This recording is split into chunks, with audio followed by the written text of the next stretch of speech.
حضور کے بہت قریب صحابی ہیں، اتنے قریب صحابی کئی دن تک فاقے ہو جایا کرتے تھے. ایک دن حضور کی بارگاہ میں آئے. اللہ اکبر، اخلاق کریمہ دیکھو میرے حضور کا. اپنے ہر غلام سے خیریت پوچھتے تھے. آج تو باپ بیٹے سے خیریت نہیں پوچھتا، بھائی بھائی سے خیریت نہیں پوچھتا. ان موبائلوں نے آگ لگا رکھی ہے. ایک دسترخوان پہ 5 بھائی بیٹھے ہیں، کسی کو پوچھنے کی فرصت نہیں ہے، سارے موبائل میں ڈوب جایا کرتے ہیں. میں کہتا ہوں یار اپنوں کو وقت دیا کرو، گھر میں آ جایا کرو، فلائٹ موڈ ڈالو موبائلوں پر اور اپنوں سے بیٹھ کر کے خیریت پوچھا کرو. بتا 8 دن سے تو کہاں تھا، تو نے کیا کیا ہے، حال چال پوچھ لیا کرو. ہم تو گھر میں کہ تب موبائل ہے، سفر میں کہ تب موبائل ہے، مارکیٹ میں کہ تب موبائل ہے. اس موبائل نے ٹھکانہ بنا دیا ہے. باپ بیٹے سے خیریت پوچھنے والا نہیں، بیٹا باپ سے خیریت پوچھنے والا نہیں. ہاں میرے نبی کی چوکھٹ پہ چل، سرکار تو عالم کی بارگاہ میں جب خراب غریب صحابی آئے، آقا فرماتے میرے صحابی کیا حال ہے. اللہ اکبر، لہجہ اتنا پیارا کہ قربان ہونے کو جی چاہتا تھا. کیا حال ہے؟ کہتے کہ یا رسول اللہ ہر حال میں اللہ کا شکر ہے. بس یوں سمجھ لیجئے کبھی کھا لیتے ہیں کبھی نہیں کھاتے ہیں. جب مل جاتا ہے تو شکر کرتے ہیں،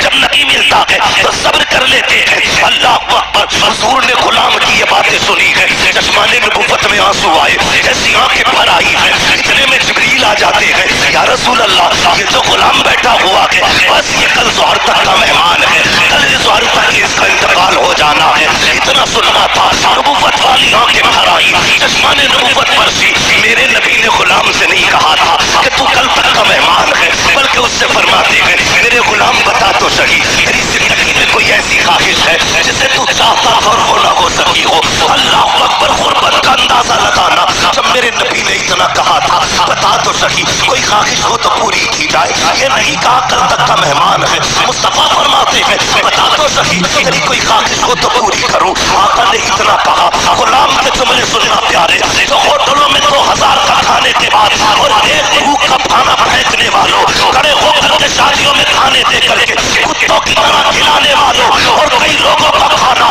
دعوتوں میں پھینکنے والوں، ذرا دل سنبھال کے میری بات سننا. خدا نے دیا کہ شکر ادا کیا کرو. میرے نبی نے کہا تھا روٹی کی قدر کرنا، اگر یہ چلی گئی تو ہاتھ نہیں آئے گی. رزق کی عزت کیا کرو، قدر کیا کرو. یہ تو حضور کا کرم ہے جو دسترخوان سمیٹے نہیں گئے ہیں. یہ مصطفیٰ کا کرم ہے جو چہرے بگاڑے نہیں گئے ہیں. یہ تو آقا کا کرم ہے جو زمین پھاڑی نہیں گئی ہے. یہ مصطفیٰ کا کرم ہے جو شکلیں بگاڑی نہیں گئی ہے. اگر آقا کا کرم نہ ہوتا تو چہرے بگاڑ دیے گئے ہوتے. آقا کا کرم نہ ہوتا دسترخوان اٹھا دیے گئے ہوتے. مصطفیٰ کا کرم نہ ہوتا فاقے مار دیے گئے ہوتے. آج جو بے حساب روٹی مل رہی ہے یہ میرے نبی کا صدقہ ہے. بے حساب رزق مل رہا ہے یہ مصطفیٰ کا صدقہ ہے. آقا کے صحابی نے کہا تھا یا رسول اللہ ایک خواہش ہے، ایک خواہش ہے، ایک خواہش ہے، بتا کون سی؟ تو اس نے کہا تھا آقا آج تک زندگی میں نے کبھی میٹھا نہیں کھایا ہے، سنا کہ میٹھی بھی کوئی شے ہوتی ہے. آقا میرا جی چاہتا ہے زندگی میں ایک بار میٹھا کھانے مل جائے. اتنا سنا ہے میرے نبی نے کہا عثمان کو بلایا جائے. عثمان غنی آ جاتے ہیں، کہتے دوسری خواہش بتا. اس نے کہا یا رسول اللہ غریب ہوں، نکاح نہیں ہوا ہے. کہا کس لیے؟ کہا کوئی غریب سمجھ کے بیٹی نہیں دیتا ہے، اس لیے میں نے آج تک نکاح نہیں ہوا. آقا میرا بھی جی چاہتا ہے کاش میرا بھی نکاح ہو، میری بھی بیوی ہو. یا رسول اللہ کبھی کبھی ارمان جاگتے ہیں، دل یہ کہتا ہے جب دنیا سو رہی ہو اور رات کا آدھا حصہ گزر چکا ہو، آقا اس وقت میں میری بیوی بھی ہو اور میں بھی ہوں، دونوں مسلح پہ کھڑے ہو، وہ بھی رو کے رب کو مناتی ہو، میں بھی رو کے رب کو مناتا رہوں. آقا بس اتنی خواہش ہے ایک تو میٹھا مل جائے، دوسرا میرا نکاح ہو جائے. نبوت والی آنکھیں برس رکھی ہے. فرمایا بتا تیری نظر میں کوئی بیٹی ہو تو بتا. اس نے کہا جی یا رسول اللہ میرے چچا ذات بہن ہے لیکن میرا چچا غریبی کی وجہ سے مجھے دیکھنا نہیں چاہتا. آقا فرماتے بلایا جائے اس کے چچا کو. جب ان کے چچا کو بلایا گیا اب میرے نبی کا فیصلہ سننا. آقا فرماتے ہیں میرے صحابی میں نے تیری بیٹی کا رشتہ اپنے اس غریب صحابی کے ساتھ طے کر دیا ہے. پھر کیا تھا؟ مصطفیٰ کا فرمان تھا، گردن جھک جاتی ہے. آقا فرماتے ہیں کوئی اعتراض تو نہیں ہے؟ تو انہوں نے کہا تھا یا رسول اللہ حق تو یہ ہے بیٹی کا ہاتھ مانگا ہے، اگر سر بھی مانگ لیتے ہنستے ہنستے جانے دے دیتے. اس لیے کہ یا رسول اللہ جان دیتی ہوئی اسی کی تو تھی. حق تو یہ ہے کہ حق عطا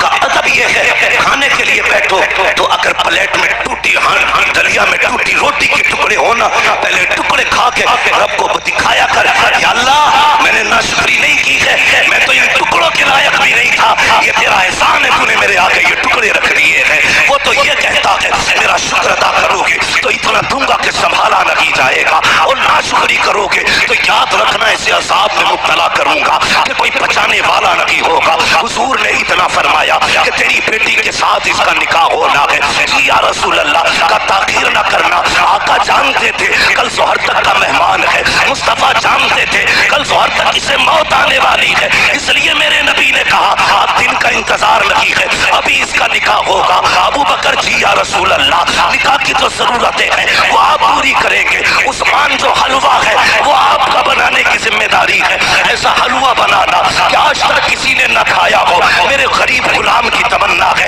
یہ حلوہ کھانا چاہتا ہے، میٹھا کھانا چاہتا ہے۔ حضرت عثمان کے یہاں حلوہ بنا، حضرت ابو بکر صدیق کے یہاں سے نکاح کا انتظام ہوا۔ جب نکاح ہو جاتا ہے اللہ اکبر، آقا کریم کو بتایا تھا جبریل نے کہ کل ظہر تک کا مہمان ہے، رات گزر جاتی ہے، جب صبح کا سویرا ہوا فجر کا وقت آیا، میرے حضور نے غلام کو بلایا، فرمایا جاؤ میرے فلاں قریب صحابی کے دروازے پہ چلے جاؤ۔ آقا کس لیے؟ اگر اس کے دروازے سے رونے کی آواز آ جائے تو توڑ کر کے مجھے بتا دیا جائے۔ آقا نے اس لیے ڈیوٹی لگائی تھی جب کہیں پہ میت ہوتی ہے تو اپنے رویا کرتے ہیں، اور اس کی بیوی تو ایک رات کی دلہن ہے، جب اس کے شوہر کا انتقال ہوگا تو ذاکر کے رونے کا پتہ چل جائے گا آگے کیا ہونا تھا۔ یہ تو مصطفیٰ جانتے تھے لیکن ڈیوٹی آقا لگا رکھے ہیں، جاؤ اس کے دروازے پہ چلے جاؤ، جب اس کے گھر سے رونے کی آواز آئے تو مجھے خبر کر دینا۔ پیارے سننا ذرا دل تھام کر کے، یہ صحابی نے فجر کی نماز پڑھی، جا کے اس صحابی کے دروازے پہ بیٹھ گئے،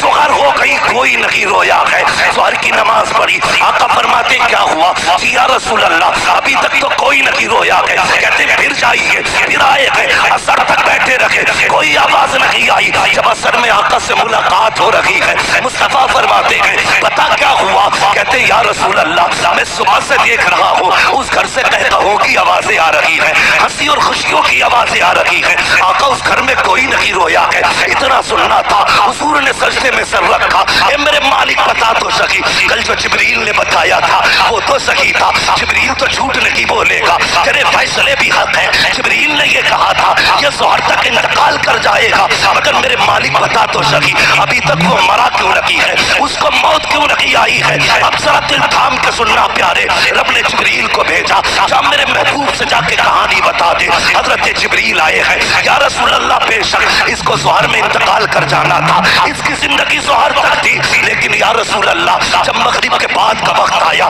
اس نے نماز ادا کی، عشاء کا وقت آنے والا تھا، اس نے نماز عشاء کی بھی ادا کی عشاء کے وقت میں، اس کے بعد بیوی کو بلایا، دسترخوان بچھایا، یا رسول اللہ وہ میٹھا جو زندگی میں کبھی نہیں کھایا تھا آج پہلی بار دسترخوان پہ رکھا ہے، سامنے بیوی بیٹھی ہوئی ہے، بہت خوش ہو رہا ہے کہ سامنے بیوی بھی ہے، دسترخوان پہ میٹھا بھی ہے، میرے آقا نے میری دونوں ضرورتیں پوری کر دی ہیں، یہ دیکھ کے مسکرا رہا تھا، اتنے میں یا رسول اللہ دروازے پہ آواز آ جاتی ہے کوئی جو خدا کے نام پہ کچھ دے دے۔ جبریل کہتے ہیں یا رسول اللہ جب خدا کے نام کا اس نے سوال کیا، اس نے ایک نظر بیوی کے چہرے پہ ڈالی، دوسری نظر اپنے حلوے پہ ڈالی، وہ میٹھا جس کے لیے زندگی پر ترستا رہا تھا اسے دیکھا ہے، بیوی سے کہتا شریک حیات خدا نے تیری جیسی بیوی دے دی ہے، اب اور کیا کمی رہ گئی ہے؟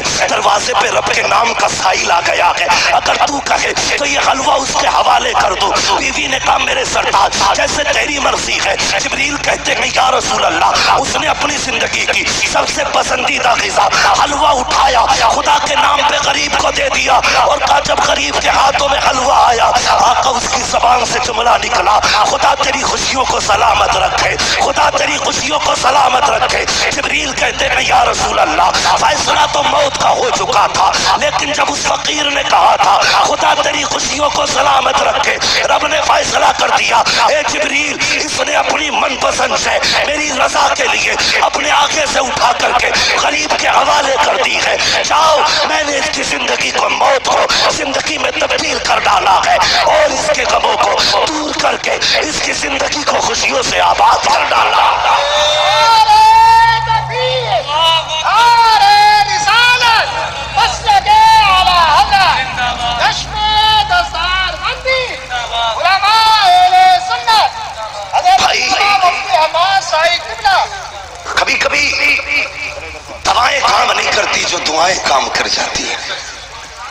حصہ رکھا کرو اپنے پیسے میں غریبوں کا.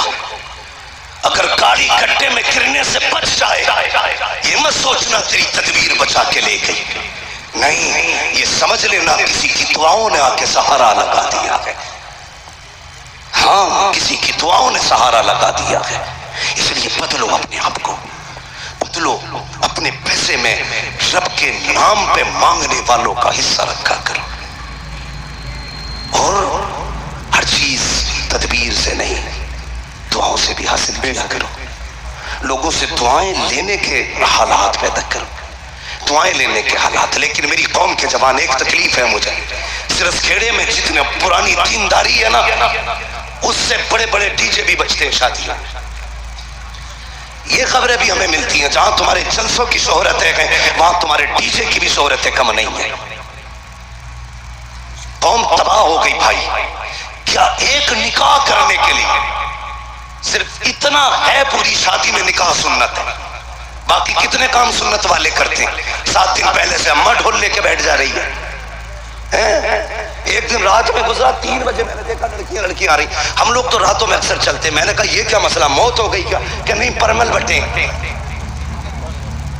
میں نے یہ کیا مسئلہ، کہا نہیں گیت تھے فلاں کے گھر شادی ہے تو 3 بجے پرمل بٹ رہے. اس سے اگر عشاء کے بعد کہہ دو یا مغرب بعد کہہ دو سورہ واقعہ پڑھ لے تو کہہ گی آنکھوں میں درد ہو رہا. پرمل لینے 3 بجے جا رہی. ڈھولکوں نے تباہ کر دیا. جانتے ہو ان چیزوں نے ہمیں حضور سے دور کر دیا ہے. تیرے قدموں میں جو ہے غیر کا منہ کیا دیکھے، کون نظروں میں چڑھے دیکھ کے تلوا دے گا.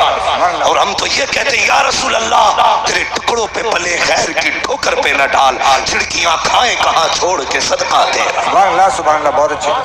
ہم کیوں ذلیل ہو رہے ہیں؟ ہاں کچھ باتیں ایسی ہیں جو میں مائک پہ نہیں کہہ سکتا.